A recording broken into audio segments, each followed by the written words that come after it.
இரட்டை கோரிக்கை வலியுறுத்தி நடத்தக்கூடிய போராட்டத்தில் இறுதியாக உறுதி சேர்க்கக்கூடிய வகையில் இந்த போராட்டத்தின் போராளிகளின் நாயகனுமான எஸ்டிபிஐ கட்சியின் தமிழ் மாநில தலைவருமான இளைஞர்களின் எழுச்சி நாயகன் மரியாதைக்குரிய நெல்லை முபாரக் அவர்களை உரையாற்ற வருமாறு அன்போடு அழைக்கின்றேன்.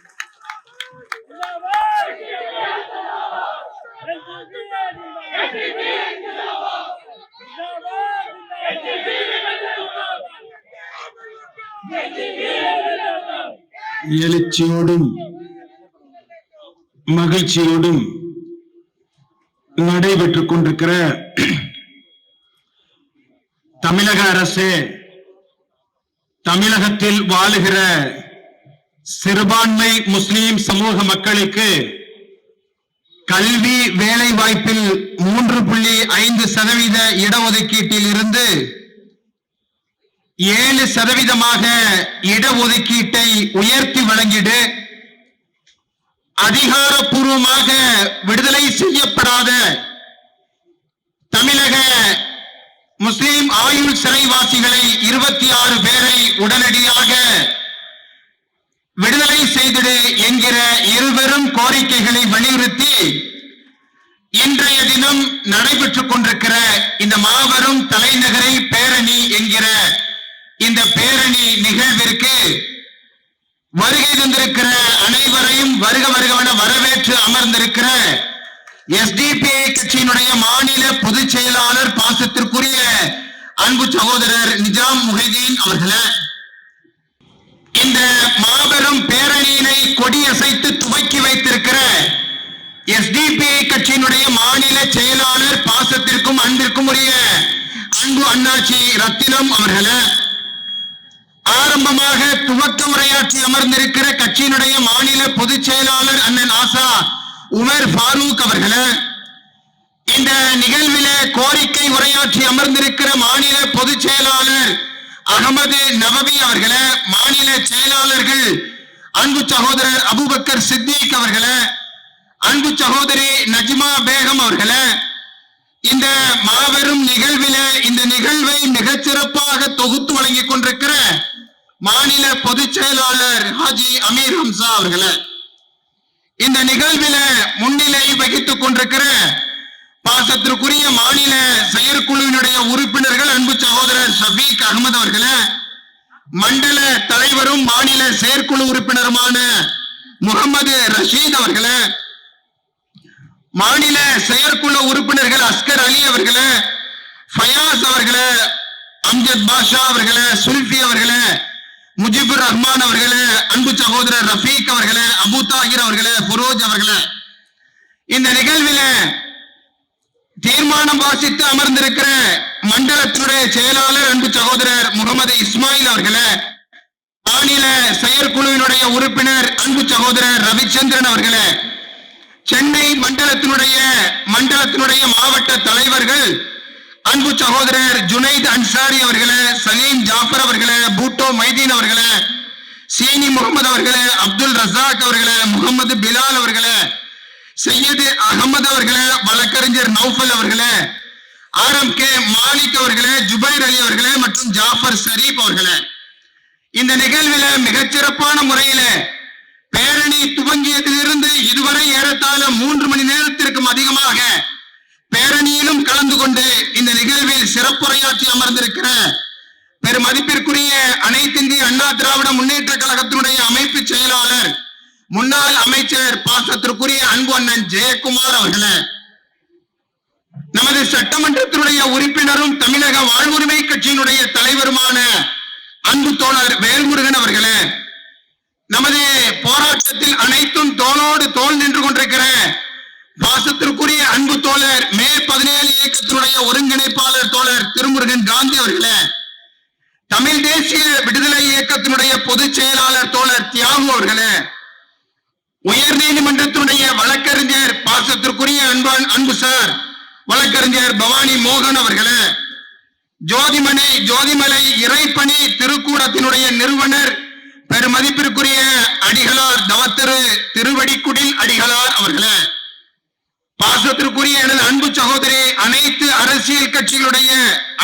அரசியல் மக்கள் கட்சியினுடைய நிறுவனர் அன்பு சகோதரி, அன்பு தங்கை ராஜேஸ்வரி பிரியா அவர்களே, நிறைவாக வருகை தந்திருக்கிற அனைவருக்கும் நன்றி நவிழ்வதற்காக காத்துக் கொண்டிருக்கிற மாநில செயலாளரும் மண்டலத்தினுடைய தலைவருமான அன்பு சகோதரர் AK கரீம் அவர்களே, எத்தகையதொரு தடைகளையும் உடைத்து தடை வெல்வதற்கென்று புறப்பட்டிருக்கிற சென்னை நகரத்தை திணறடித்துக் கொண்டிருக்கிற எனது ஆற்றல் மிகுந்த SDP கட்சியினுடைய எனது உயிருக்கும் உயிரான அன்பு உறவுகளே, சகோதரர்களே, சகோதரிகளே, இந்த நல்ல தருணத்திலே எல்லாம் வல்ல இறைவனுடைய சாந்தியும் சமாதானமும் இங்கே கூடியிருக்கிற நம் அனைவரின் மீதும் என்றென்றும் நின்று நிலவட்டுமாக என்று நான் பிரார்த்தனை செய்து என்னுடைய உரையினை நேரத்தினுடைய அருமை கருதி மிகச் சுருக்கமாக உரையாற்றுவதற்கு நான் ஆசைப்படுகிறேன்.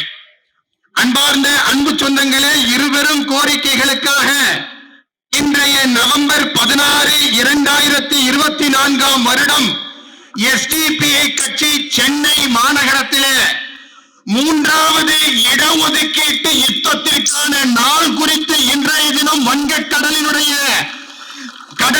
கடல் அலையிலே கரையிலே இன்றைக்கு ஒரு மாபெரும் போராட்டத்தை இன்றைக்கு நாம் துவங்கி இருக்கிறோம். இன்றைக்கு துவங்கப்பட்டிருக்கிற இந்த போராட்டம் வரவிருக்கிற தேர்தலுக்கு உள்ளாக தமிழகத்திலே வாழுகிற சிறுபான்மை முஸ்லிம் சொந்தங்களுக்கு 3.5% இடஒதுக்கீடு 7% உயர்த்தி தரப்பட்டது என்கிற நற்செய்தியையும், அதுபோல முஸ்லிம் ஆயுள் சிறைவாசிகள் அதிகாரப்பூர்வமாக விடுதலை செய்யப்பட்டார்கள் என்கிற நற்செய்தி கிடைக்கும் வரை என்றென்றும் நாம் போராடுவோம் என்பதை இந்த தருணத்திலே இறைவனை முன்னிறுத்தி சொல்லிக் கொள்வதற்கு நான் ஆசைப்படுகிறேன். அன்பிற்கினிய அன்பு சொந்தங்களே, எனக்கு முன்பாக பேசி காட்டிய அத்தனை தோழர்களும் ஒரு விஷயத்தை சுட்டிக்காட்டினார்கள். தமிழகத்திலே அரசு ஊழியர்களுடைய சங்கத்தின் சார்பிலே தரப்பட்டிருக்கிற ஒரு அறிக்கையிலே எதிர்கட்சி தலைவராக இருக்கும் பொழுது மட்டும்தான் தமிழகத்துடைய முதல்வர் அண்ணன் ஸ்டாலின் அவர்களுக்கு மக்களின் மீது, அரசு ஊழியர்களின் மீது ஆசை வருகிறது, மரியாதை வருகிறது. என்றைக்கு அவர் எதிர்கட்சியிலிருந்து அவர் ஆளுங்கட்சியாக மாறிவிடுகிறாரோ அன்றைக்கு அத்தனை வாக்குறுதிகளையும் காற்றில் பறக்க விட்டு விடுகிறார் என்று சொல்லி ஒரு அறிக்கையை தந்திருக்கிறார்கள். இங்கே கூட்டத்தில் பேசிய அத்தனை பேரும் உங்களுக்கு நாங்கள் எதிர்கட்சி தலைவராக வரவிருக்கிற சட்டமன்ற தேர்தலில் உங்களுக்கு நாங்கள் அதனை பரிசாக அளிக்க காத்திருக்கிறோம் என்பதாக சொல்லி தந்தார்கள். உண்மையிலேயே எதிர்கட்சி தலைவராக நீங்கள் வரவிருக்கிற சட்டமன்ற தேர்தலிலே நீங்கள் தேர்ந்தெடுக்கப்படுவீர்கள் என்று முதலிலே தமிழக முதல்வருக்கு சொல்லுகிற சென்னையிலே நடைபெறுகிற ஒரு மாபெரும் மக்கள் திரள் பேரணி என்பது அது SDP ஒருங்கிணைத்திருக்கிற இந்த பேரணியாகத்தான் இருக்கும் என்பதாக நான் கருதுகிறேன்.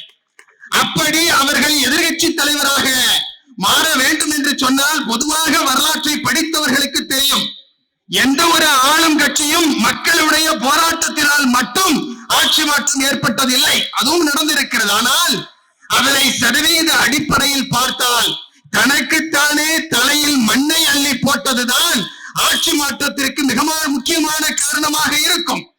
இன்றைக்கு ஒன்றிய அரசை பார்த்து இன்றைக்கு தமிழகத்தில் இருக்கிற திராவிட முன்னேற்ற கழகம், தமிழகத்தினுடைய முதல்வர் உள்ளிட்ட அத்தனை பேரும் பலவிதமான கேள்விகளை ஒன்றிய அரசை நோக்கி எழுப்புகிறார்கள்.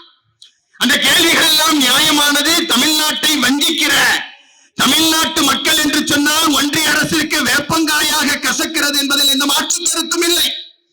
ஆனால் அப்படி வைக்கிற பொழுது சமீபத்திலே நடிகர் விஜய் அவர்கள் அந்த மாநாட்டிலே ஒன்றை சொல்லி காட்டினார்கள். அவர்கள் செய்வது பாசிசம் என்று சொன்னால் நீங்கள் செய்வது இந்த பாயாசமா என்று சொல்லி கேட்டார்கள். நான் அதை அப்படி சொல்வதற்கு நான் ஆசைப்படவில்லை. நாங்களும் எதிர்க்கிறோம். பாரதிய ஜனதா சங்க பரிவாரத்துடைய எதிர்ப்பு என்பது சாதாரணமானது அல்ல. அதனை மிகவும் சுருக்கமாக பார்க்க வேண்டிய அவசியம் இல்லை.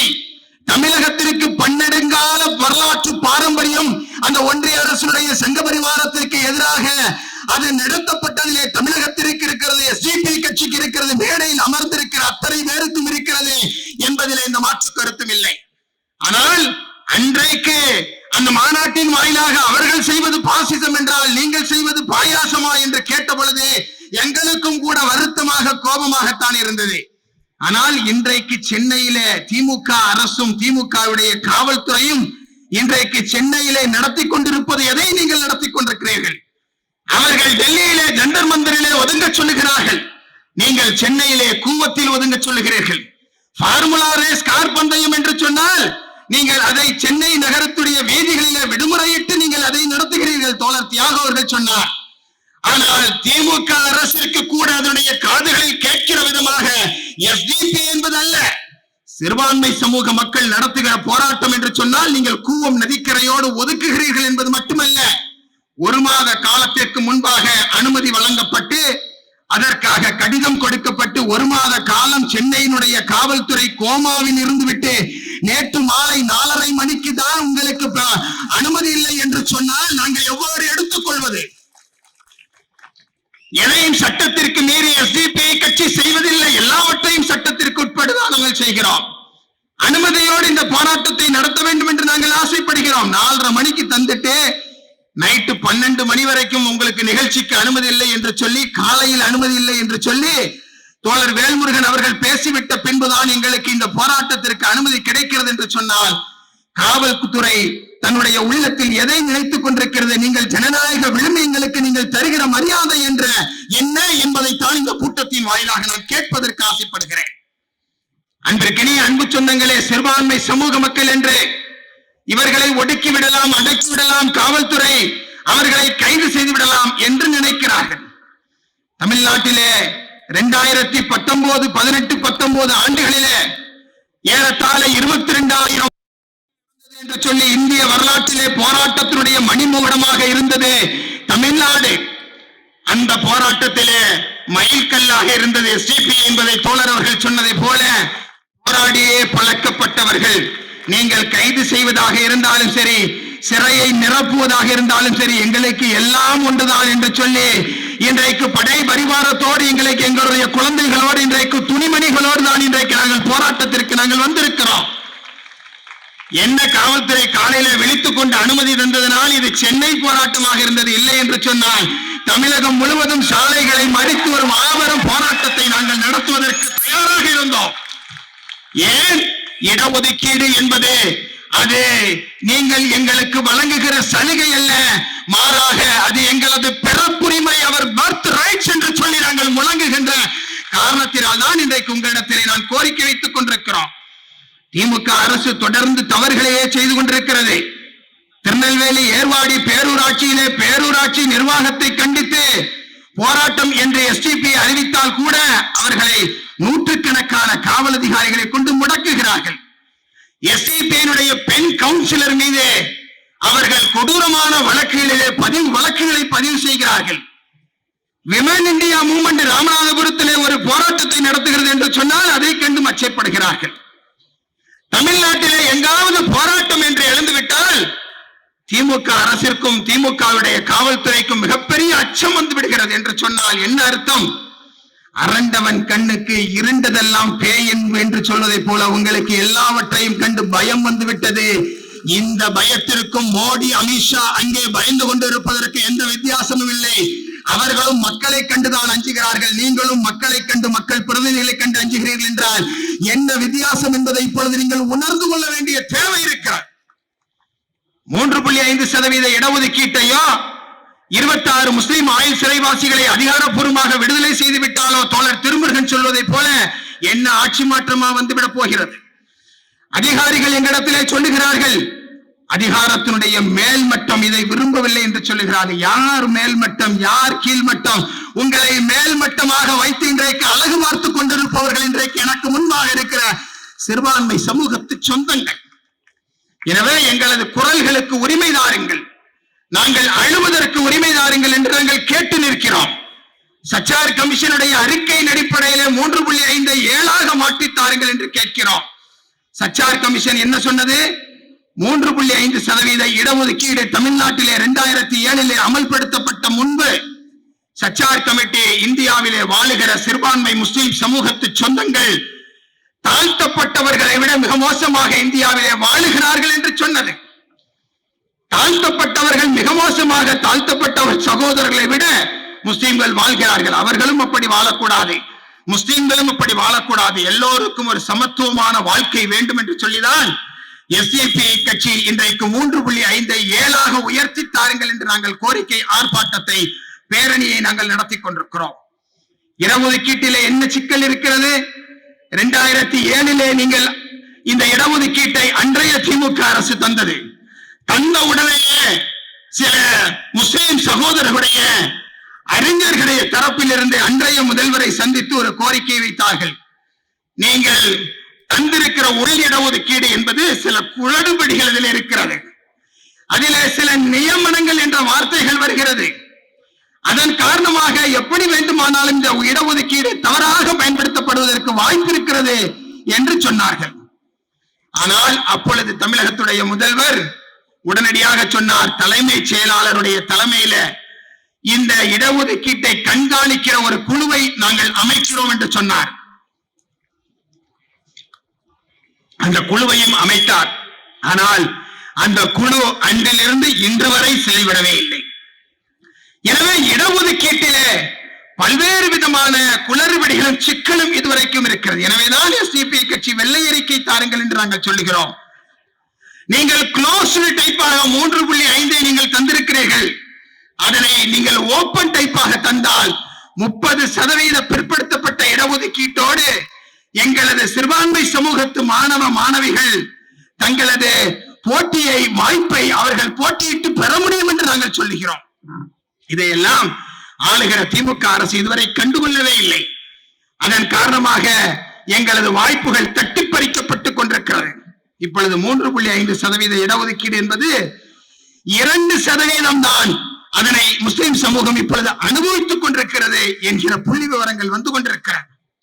எனவே இந்த மோசமான இடஒதுக்கீடு இப்பொழுது தவறாக அமல்படுத்தப்படுகிற இந்த நிலையிலிருந்து மாற வேண்டும் என்று சொன்னால் உடனடியாக இடஒதுக்கீடு வழங்கப்பட வேண்டும். அது 7% உயர்த்தி வழங்கப்பட வேண்டும். அதில் இருக்கிற குளறுபடிகள் நீக்கப்பட வேண்டும். வெள்ளை அறிக்கை தாக்கல் செய்யப்பட வேண்டும். சாதிவாரி கணக்கெடுப்பு உடனடியாக எடுக்கப்பட வேண்டும். முஸ்லிம் ஆயுள் சிறைவாசிகள் 26 பேர் உடனடியாக விடுதலை செய்யப்பட வேண்டும் என்ற கோரிக்கையை இந்த போராட்டத்தின் வாயிலாக தமிழக அரசிற்கு முன்வைத்து உடனடியாக இந்த கோரிக்கைக்காக நீங்கள் செவிசாய்க்க வேண்டும், நடைமுறைப்படுத்தி தந்திர வேண்டும் என்று சொல்லி தமிழக அரசிற்கு நாங்கள் கோரிக்கை விடுத்து, இல்லை என்றால் தமிழகம் தழுவிய அளவில இல்லை அகில இந்திய அளவில மாபெரும் போராட்டத்தை எஸ்டிபி கட்சி முன்னெடுக்கும் என்பதை கூறி மிக சிறப்பான போராட்டத்தை நடத்திய எஸ்டிபி கட்சியினுடைய சென்னை மண்டலத்தினுடைய நிர்வாகிகளுக்கு என்னுடைய நெஞ்சார்ந்த நன்றியினை வாழ்த்துக்களை தெரிவித்துக் கொண்டு வாய்ப்புக்கு நன்றி கூறி விடைபெறுகிறேன். நன்றி.